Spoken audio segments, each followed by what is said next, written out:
سلام كما يتغنيو زخبركم زخبركن تخاتلت مدبنا نلومي سلس 31 طري 2023 اب نقربو سومناوي ناي سبورت مدبنا صمق صبصاب بقدمت مال السنبت بإرتراوያን سبورتنياتات ناي استحاف ساعوتاتن ابال مربب حبريتا بيز سايكلينج نيوز አላስተር ሃሚልተንን ካልኦት መራኸብ ብዙሃንን ምስ ቢንያም ግርማይ ዘካየድዎ በሐሙስ 26 ጥር ዝተዘርግሐ ቃለ መጠይቅ ጆባ ከንብለኩም ኢና ከተከታተሉና በኽብሪ ዕድሜና ነቕርበልኩም።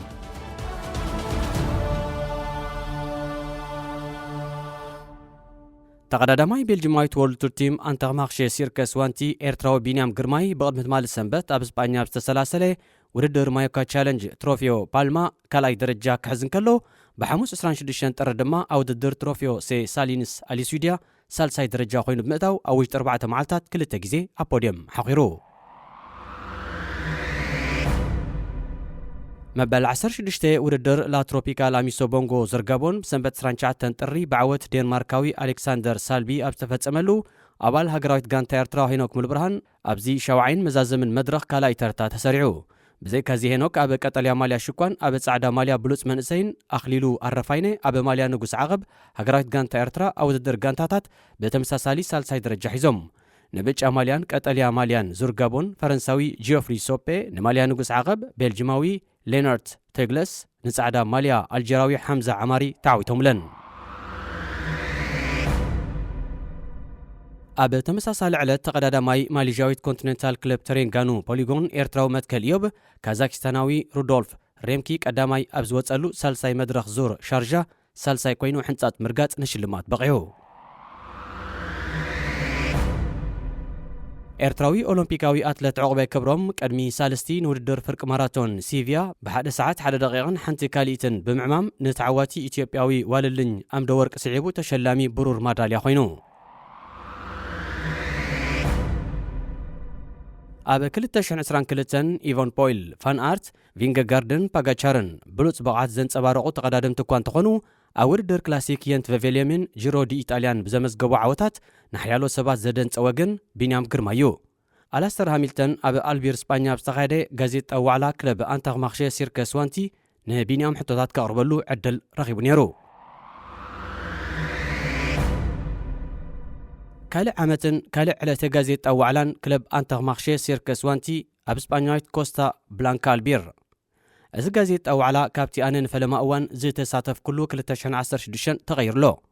ኣብቲ እዋን ኣነ ጥራዬ ብቋንቋ እንግሊዝ ዝዛረብ ጋዜጠኛ ነይረ እምበር እቲ ዋዕላ ኩሉ ብቋንቋታት ፈረንሳን ፍሌሚሽን እዩ ዝካየድ ነይሩ። ሕጂ ግን ድሕሪ 8 ዓመታት እታ ጋንታ ነቶም ኣብ ኣዳራሽ ዝመልኡ ጋዜጠኛታት ሰኣልትን ኣባላት ኣገልግሎታት ቴሌቭዥንን ብቐንዱ ብቋንቋ እንግሊዝያ መግለፂያ ኣቕሪባትሎም። እቲ ሹም ናይቲ ዋዕላ ድማ ኣብ የንት ቬቬልየም ኣብ መድረኽ ጂሮ ዲ ኢጣልያን ትሮፊዮ ኣሊስዊድያን ተዓዋቲ ዝኾነ ቢንያም ግርማይ ነይሩ። ነዚ ኤርትራዊ ተቐዳዳማይ ብዙሕ ሕቶታት እዩ ቀሪብሉ።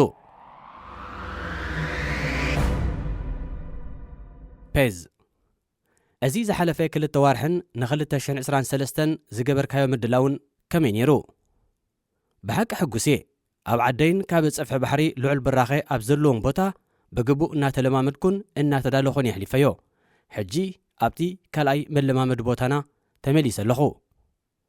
ፔዝ ግን ናብቲ ቀዳማይ መለማመድ ኢኹም ኣይከድካን። እወ ምእንታን ኣብ ዓደይ ክለማመድን ምስ ስድራይ ዝያዳ ግዜ ክሕልፍን ኣብ ሃገረይ ነይረ። ፔዝ ኣብ ዝሓለፈ ዓመት ህይወትካ ከመይ ተለዊጡ? ብርግጽ ኣመና ተለዊጡ እዩ። ብፍላይ ኣብ ኤውሮጳ ከምኡውን ኣብ ሃገረይ ኣብ ፈለማ ቁሩብ እኳ ከቢድን እንተነበረ ጽቡቕ ጌረ ግን መሊኸዮ። ብተወሳኺ እውን እዚ ኣካል ናይት ስፖርት እዩ። ብዝኾነ ሕጂ ብርግጽ ደሓን እየ። ፔዝ እቲ ከቢድ ዝበሃል ክፋል ኣየናይ ነይሩ? ጉዳይ ፕረስ ድዩ ዋላት ጸቕጢ? ንዓይ መብዛሕትኡ ግዜ ብርግጽ ከምቲ ትፈልጥዎ ቅድሚ ውድድርን ድሕሪ ውድድርን ስለ ዝኾነ መራኸቢ ብዙሃንን ጋዜጣ ዋዕላን ኣሸጋሪ ነይሩ። እቲ ጸቕጢ እውን ከምቲ ቅድሚ ዓመት ዝነበረ እዩ። ፔዝ ናብ መራኸቢ ብዙሃን ክትቀርብ እንከለኻ ብምሉእ ርእሰ ምትእማን ኢኻ ትቐርብ። ብተወሳኺ እውን ጽቡቕ ኢኻ ትዛረብ። እዚ ድማ ንዓኻ ምስ ጋዜጠኛታት ንምዝራብ ቀሊል ከም ዝኾነ እዩ ስእሊ ዝህብ። ንዓይ ከም ሰብ ኣብ ኣእምሮይ ዝተቐየረ ነገር የለን። ኣብዚ እዋን ከመይ ኣሎ እንተኾይኑ ሕጂ እውን ከም ቀደም እዩ ዘሎ። ብኸምኡ ዛዕበኹ ድማ ይመስለኒ። ፔዝ ኣብ መንጎ መቐዳድምትኻ ዝነበረ ደረጃ ወይ ኣቃመምጣ ተቐይሩ እዩ።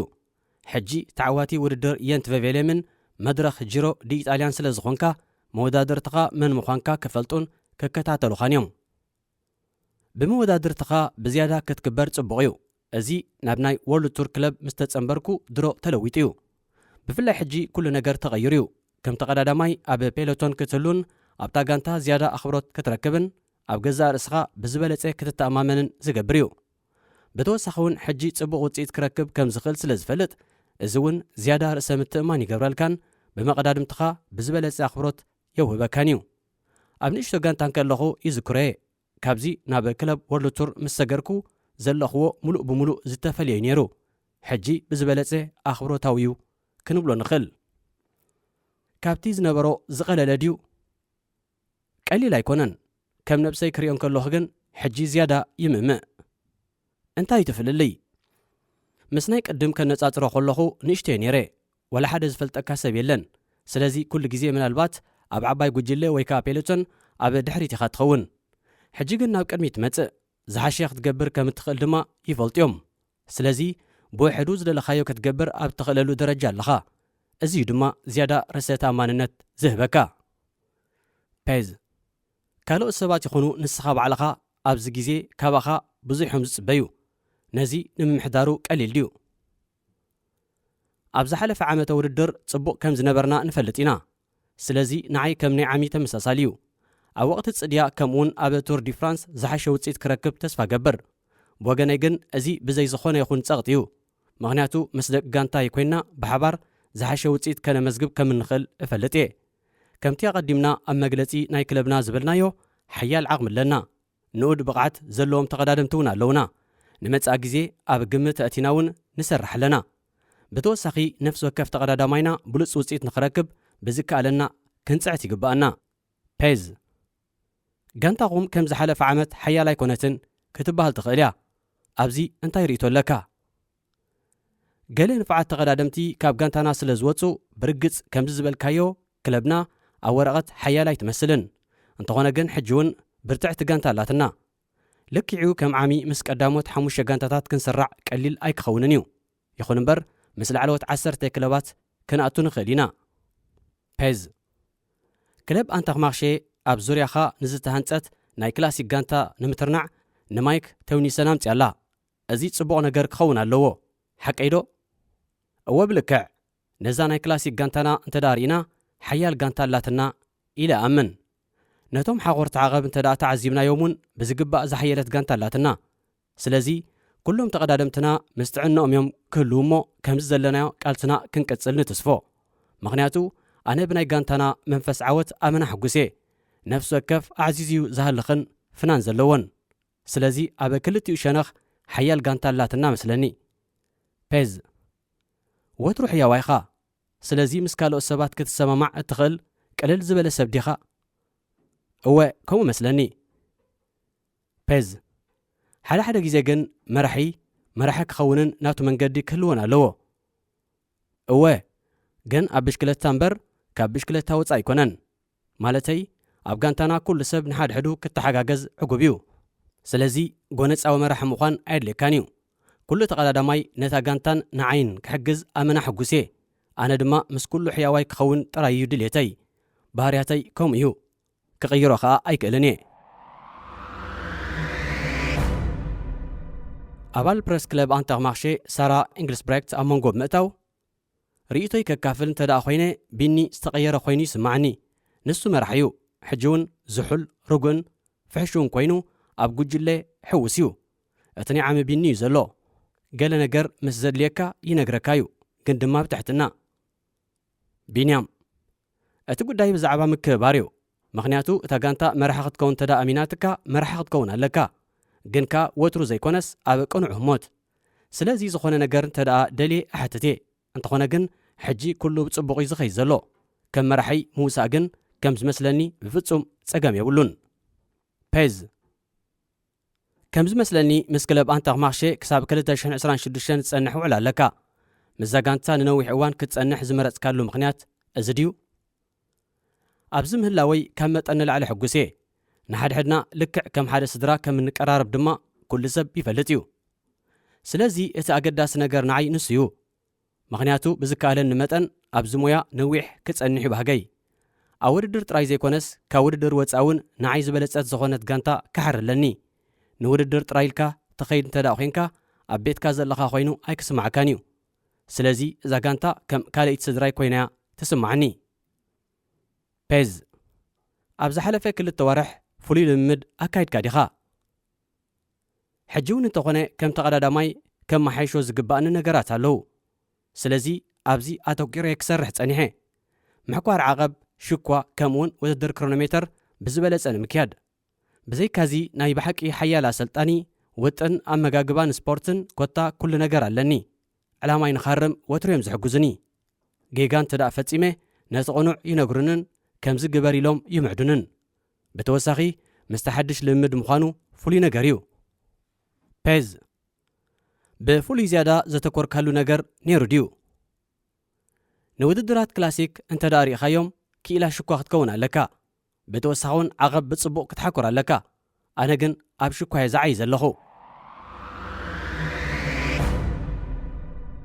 ኣባል ፕረስ ክለብ ኣንተርማኽሼ ሳራ ኤንግለስፕሬኽት ከምዚ ዝሓለፈ ዓመት ውድድራት ክላሲክ ከነላልዮ ዝኽኣልና ሕጂ እውን እቲ ከተማሓይሾ ዝግባእ ምናልባት ብሕጂ ነላልዮ ንኸውን ዓሚ ናብ ውድድር ክላሲክ የንት ቨቬልየም ብዘይገለ ምድላዋት ከም ዝኣተወ ኩልኹም ትፈልጡ ኢኹም ሎሚ ዓመት ግን እዚ ክቕየር እዩ ክዳሎ ዳሳስ ክገብርን ኣብ ፍላንደርስ ከኣ ነዊሕ ክጸንሕን እዩ እዚ ኣገዳስ ሸነኽ እዩ ዝሓለፈ ዓመት ንሽኳ ዝኸውን ልምምድ ኣይካየደን ኣብዚ እዋን ግን ንሽኳ ተለማሚዱን ነዚ ዝበቕዑ ተቐዳደምቲ ኸኣ ኣብ ዝርዩ ኣለውን ፔዝ እዚ ዓመተ ስፖርት ውድድርካ ኣበይኻ ክትጅምር ንቱር ዲ ፍራንስ ከ ብኸመይ ክጠቕመካ እዩ ንቱር ዲ ፍራንስ ጥራይ ኣይኮንኩን ኣብ ዝለዓለ ኣቃውማ ክህሉ ዘለኒ ምኽንያቱ ኣዝዮም ኣገደሲ ዝኾኑ ውድድራት ክላሲክ ፍሌሚሽ እውን ኣለውና ካልእ ብሞኒመንትስ ኣብ ዝፍለጡ 3 ውድድራትን ቅድድም ሚላን ሳን ሬሞን ኣለና መደበይ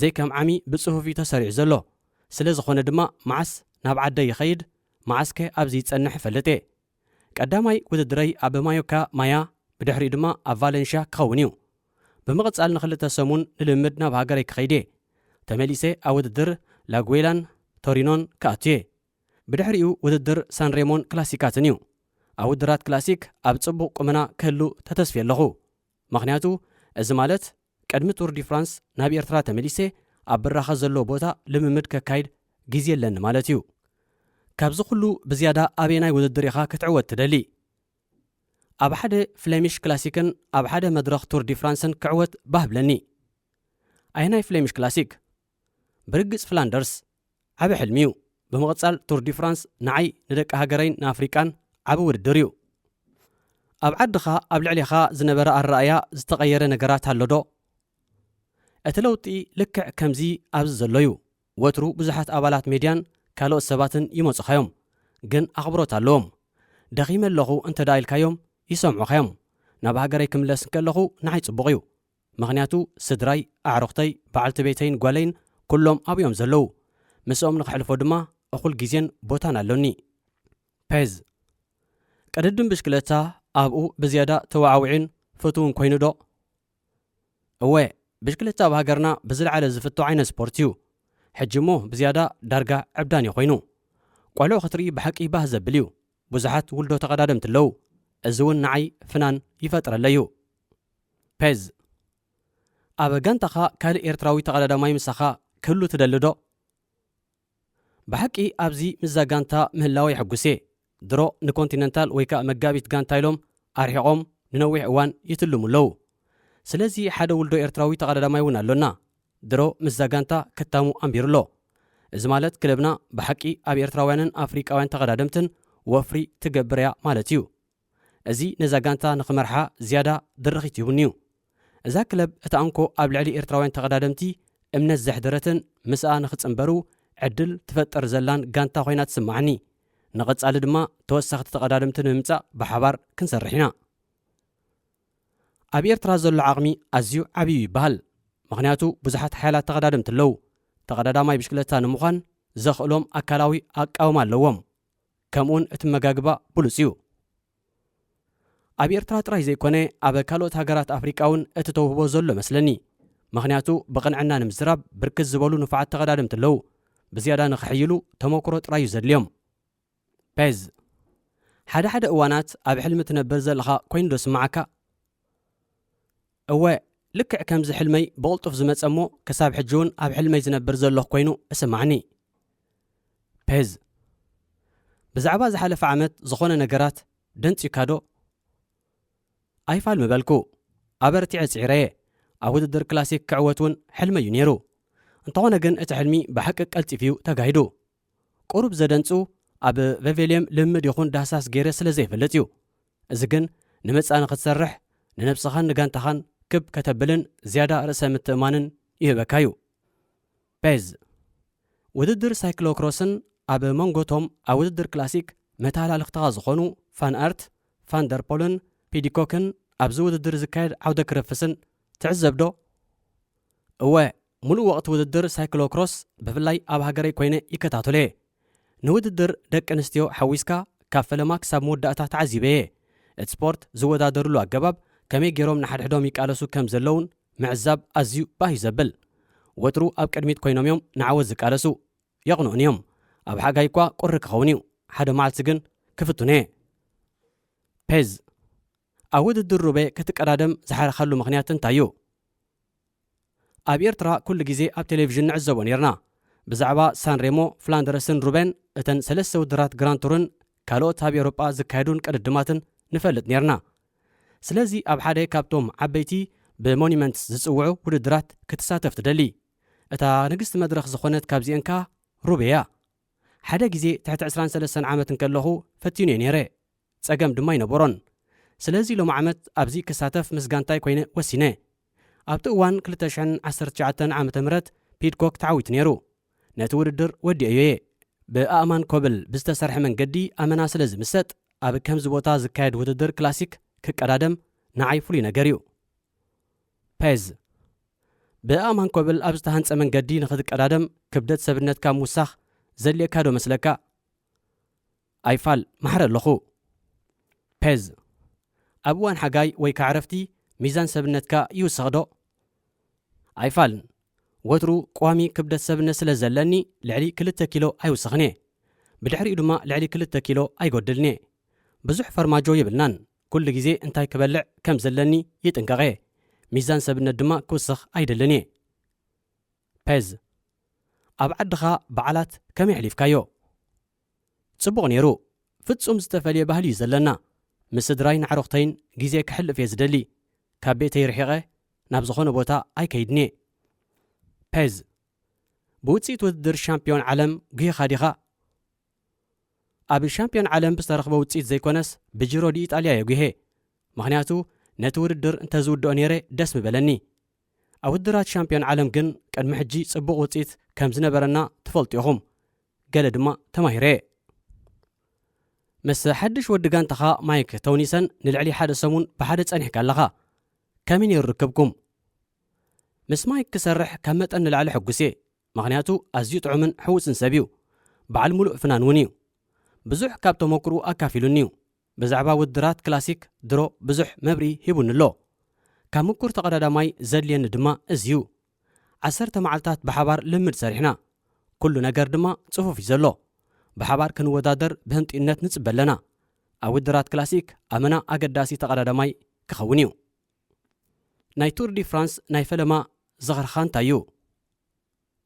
ود شوعت عامت سنكلخو تور دي فرانس كم زرأخو يذكرني سدراي كأند دقفتي ناي زخونة كألت شكوازلو تقردا ماي يوم نيروم بزيادة ذكرغن عوت بيتر ساغانيو كعوت انكلو كابيلوتن كهدم كلو زقرميو زبزح بزعبا ساغاني الذكر نيشتن كلخو زفقرو تقردا ماي نيرو ننبسي أبقون ساغانن كالوت عبيت تقرادمتن كتودادر كريا باه زبليو مغنياتو بنشتغان كلخا نعوم النار آخا عبيخا بدحريو أنصارهم كتقرادم فولي نقرن أب حلم من بارنيو.